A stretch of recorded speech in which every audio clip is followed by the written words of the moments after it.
অবসরপ্রাপ্ত বিচারপতি এএইচএম শামসুদ্দিন চৌধুরী মানিক তার বিভিন্ন বক্তব্য ও কর্মকাণ্ডের জন্য দেশে অনেকবার আলোচিত হয়েছেন। তিনি বেশ কয়েকটি বিষয়ের কারণে সমালোচনার মুখে পড়েছেন। সম্প্রতি এক টেলিভিশন টক শোতে একজন উপস্থাপিকার সাথে অশালীন আচরণ করে তিনি আবারও আলোচনায় আসেন। ওই টক শোতে তিনি ওই নারী উপস্থাপিকাকে রাজাকারের বাচ্চা বলে সম্বোধন করেন। এছাড়াও যারা মুক্তিযোদ্ধা কোটার সংস্কার বা বাতিলের দাবি করছিলেন তাদেরকেও রাজাকারের বাচ্চা বলে অভিহিত করেন।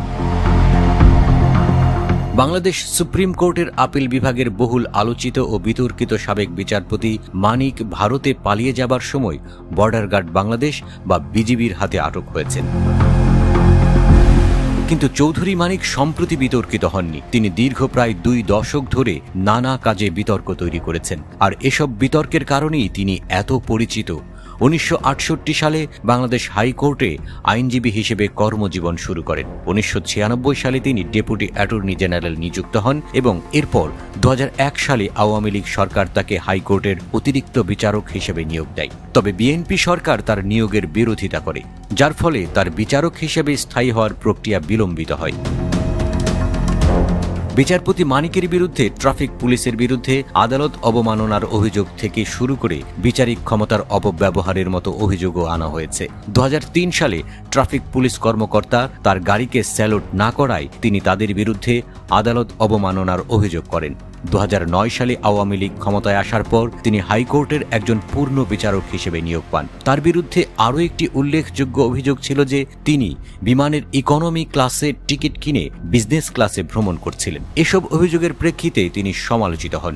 2013 সালে তাকে সুপ্রিম কোর্টের আপিল বিভাগে পদোন্নতি দেওয়া হয়। তবে 2015 সালে প্রধান বিচারপতির নির্দেশে তাকে বেঞ্চ থেকে সরিয়ে দেওয়া হয়, যা তাকে আরও বিতর্কের মধ্যে ফেলে। মানিক অবসরে যাওয়ার সময় তখনকার প্রধান বিচারপতি এস.কে. সিনহার সাথে তার একটি গোপন কথোপকথন রেকর্ড করেন এবং কথোপকথনটি গণমাধ্যমে প্রকাশ করেন বলে অভিযোগ ওঠে। এর জের ধরে সুপ্রিম কোর্ট বার অ্যাসোসিয়েশন মানিককে বিদায় সংবর্ধনা দেননি। সাবেক বিচারপতি মানিকের বিরুদ্ধে সরকারি বাড়ির ভাড়া পরিশোধ না করার অভিযোগও ওঠে, যার ফলে দুর্নীতি দমন কমিশন দুদক তার বিরুদ্ধে অনুসন্ধান শুরু করে। অভিযোগ করা হয় যে অবসরে যাওয়ার পর তিনি দীর্ঘদিন রাজধানীর গুলশানে একটি সরকারি বাড়ি দখলে রেখেছিলেন। অভিযোগ রয়েছে যে 21 জন বিচারককে ডিঙিয়ে শামসুদ্দিন চৌধুরী মানিককে বিচারপতি নিয়োগ দিয়েছিল শেখ হাসিনা। তিনি 32,000 পাউন্ড দিয়ে লন্ডনে 3টি বাড়ি কিনেছেন। বাড়ি ছাড়াও লন্ডনে আরও সম্পত্তি আছে তার, কিন্তু সেই আয়ের উৎস প্রকাশ করেননি।